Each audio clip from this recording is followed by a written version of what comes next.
नमस्कार, आप देख रहे हैं 4 PM और मैं हूं आपके साथ निधि तिवारी। चुनाव आयोग अब सिर्फ चुनाव कराने के लिए नहीं रह गया है, बल्कि सत्ता में बैठी मोदी शाह की जोड़ी ने उसको अपना ऐसा हथियार बना लिया है जिसको वो जब चाहे जैसे चाहे चला सकता है।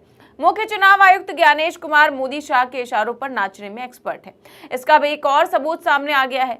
दरअसल देश के 12 राज्यों में SIR का दूसरा चरण जारी है। सरकार की मंशा है कि जहां अगले साल चुनाव होने वाले हैं, वहां जल्दी से SIR करा लिया जाए ताकि सत्ता हथियाने में थोड़ी आसानी हो। चुनाव आयोग की इस सनक को पूरा करते करते न जाने कितने BLOs अभी तक अपनी जान गंवा बैठे हैं, लेकिन ज्ञानेश कुमार को इससे कोई फर्क नहीं पड़ता। उनको तो बस साहेब का आदेश पूरा करना है।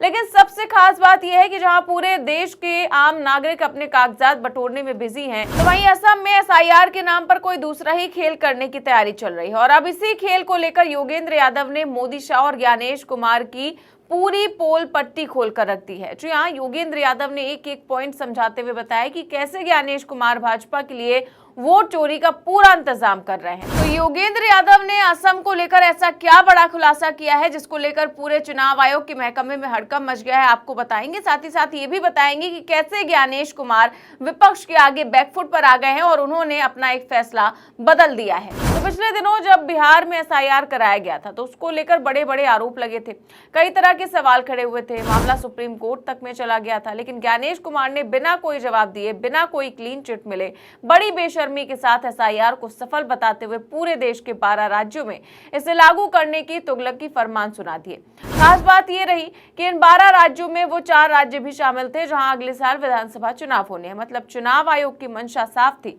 कि चुनाव से पहले ही मतदाताओं की छटनी कर दी जाएगी ताकि भाजपा को सीधा लाभ पहुंचाया जा सके। ज्ञानेश जी बता गए कि इन 12 राज्यों और केंद्र शासित प्रदेशों में अंडमान और निकोबार द्वीप समूह, छत्तीसगढ़, गोवा, गुजरात, केरल, लक्षद्वीप, मध्य प्रदेश, राजस्थान, तमिलनाडु, उत्तर प्रदेश और पश्चिम बंगाल शामिल है। लेकिन अब जैसे इन 12 राज्यों का नाम लिया गया तो सबका ध्यान गया कि इसमें कुछ तो गोलमाल है, क्योंकि ज्ञानेश जी ने असम का नाम तो लिया ही नहीं। सवाल उठने लगा कि अरे ज्ञानेश जी, आप असम को कैसे भूल गया?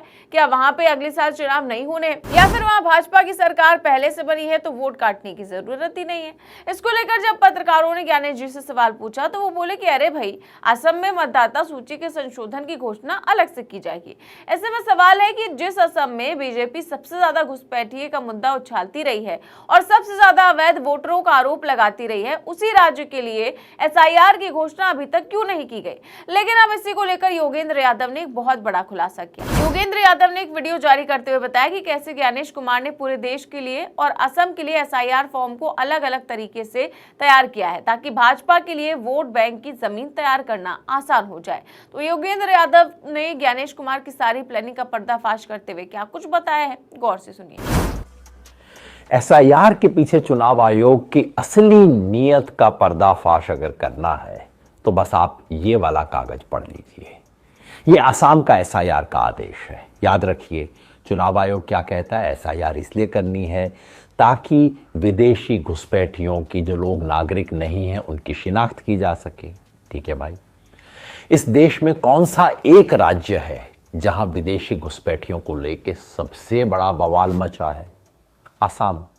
ये वो राज्य है जहां जन आंदोलन हुआ, 1985 के अंदर भारत सरकार के साथ एग्रीमेंट हुआ, उसके बाद सुप्रीम कोर्ट के तहत नेशनल रजिस्टर ऑन सिटीजनशिप करके एक एक नागरिक के दस्तावेजों की जांच हुई। प्रकाशित नहीं हुआ है लेकिन काम हुआ है। तो देश का कौन सा एक राज्य होगा जहां आप नागरिकता की जांच करना चाहेंगे? असम। और मजे की बात पता है क्या है? ठीक उसी राज्य में चुनाव आयोग ने फैसला किया है कि वो SIR में नागरिकता की जांच नहीं करेगा। यह है आदेश, 22 पेज का आदेश है। क्या कहता है? देश के बाकी सब राज्यों में आपसे एन्यूमरेशन फॉर्म भरवाया जाएगा, लेकिन असम में एन्यूमरेशन फॉर्म नहीं भरवाया जाएगा। और कागज, तमिलनाडु में कागज मांगे जाएंगे, पंजाब में कागज मांगे जाएंगे, राजस्थान, उत्तर प्रदेश में मांगे जाएंगे, लेकिन असम में किसी कागज की जरूरत नहीं है। तो कैसे SIR होगा? BLO आपके घर आएगा, आपसे पूछेगा आपके घर कितने लोग हैं, अच्छा ठीक है और कोई तो नहीं है, टिक करेगा, चला जाएगा, हो गया साहब SIR पूरा। मतलब बीमारी बहुत गंभीर है, हर व्यक्ति को दवा लेनी है, कड़वी है लेकिन जरूर लेनी है, लेकिन जिस एक व्यक्ति के बारे में टेस्ट होके पता लग गया है कि वो बीमार है, उसे दवा नहीं लेनी। खेल क्या है? आप भी सोचोगे क्या हो रहा है, ये कैसे हुआ? मैं बता देता हूं। मैंने बताया ना, असम में एनआरसी हो चुका है, नेशनल रजिस्टर ऑफ सिटीजनशिप, जो कि सुप्रीम कोर्ट के निर्देश पे हुआ था। एक एक असम के व्यक्ति की जांच हुई कि भाई वो असम का 1971 से पहले का नागरिक है कि नहीं है। जांच हो चुकी है, जांच का रिजल्ट भी आ चुका है। रिजल्ट में पता लगा है कि असम में 19 लाख लोग ऐसे हैं जो पहली नजर में इस जांच के तहत विदेशी हैं। अब आप कहेंगे चलिए सबसे आसान काम है, तो 19 लाख लोगों का नाम काट दो, ये तो हो गया है, शहर का काम तो आधा हुआ पड़ा है। नहीं, खेल ये है कि टेस्ट से ये भी पता लग गया है कि उस 19 लाख में से कितने हिंदू, कितने मुसलमान। आप सोचिए कितने होंगे? 12 लाख हिंदू हैं। असम के अवैध विदेशी आप्रवासियों में 19 लाख में से 12 लाख हिंदू हैं और 7 लाख हैं मुसलमान। मतलब अगर एसआईआर में ये 19 लाख वोट कट गए तो किसे नुकसान होगा?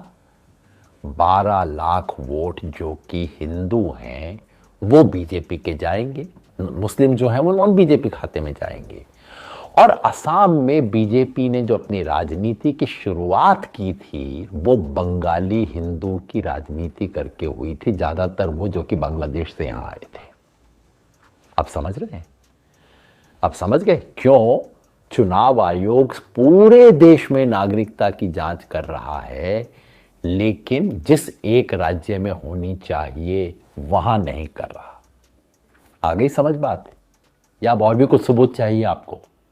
अब देखिए, यहाँ योगेंद्र यादव बताने की कोशिश कर रहे हैं कि चुनाव आयोग पूरे देश में एसआईआर चला रहा है और जोर शोर से कह रहा है कि इसका मकसद विदेशी घुसपैठियों को पकड़ना और वोटर लिस्ट से हटाना है। लेकिन असम का मामला देखा जाए तो सारा ढोंग खुल जाता है। असम ही वो अकेला राज्य है जहां दशकों से विदेशी घुसपैठ पर सबसे बड़ा आंदोलन हुआ, समझौता और सुप्रीम कोर्ट के आदेश पर पूरी एनआरसी हुई। वहां पहले से ही 19 लाख संदिग्ध लोग पकड़े जा चुके हैं।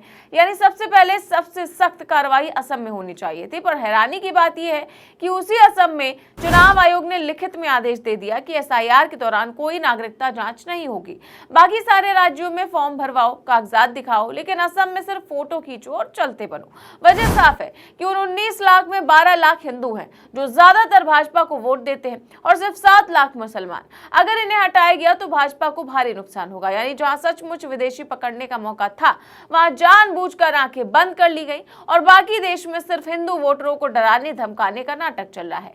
तो अगर आप असम वाला एक ऑर्डर पढ़ ले तो आपको ज्ञानेश जी का सारा खेल समझ आ जाएगा। अब देखिए, असम को एसआईआर से बाहर रखना भाजपा सरकार की मजबूरी बन चुकी थी, क्योंकि भाजपा पहले से ही नागरिकता विवादों, जनसंख्या के मुद्दे और हालिया राजनीतिक अस्थिरता से परेशान है। अगर इस माहौल में एसआईआर लागू किया जाता और लोगों के नाम मतदाता सूची से हटाए जाते तो सरकार के लिए आत्मघाती साबित हो सकता था।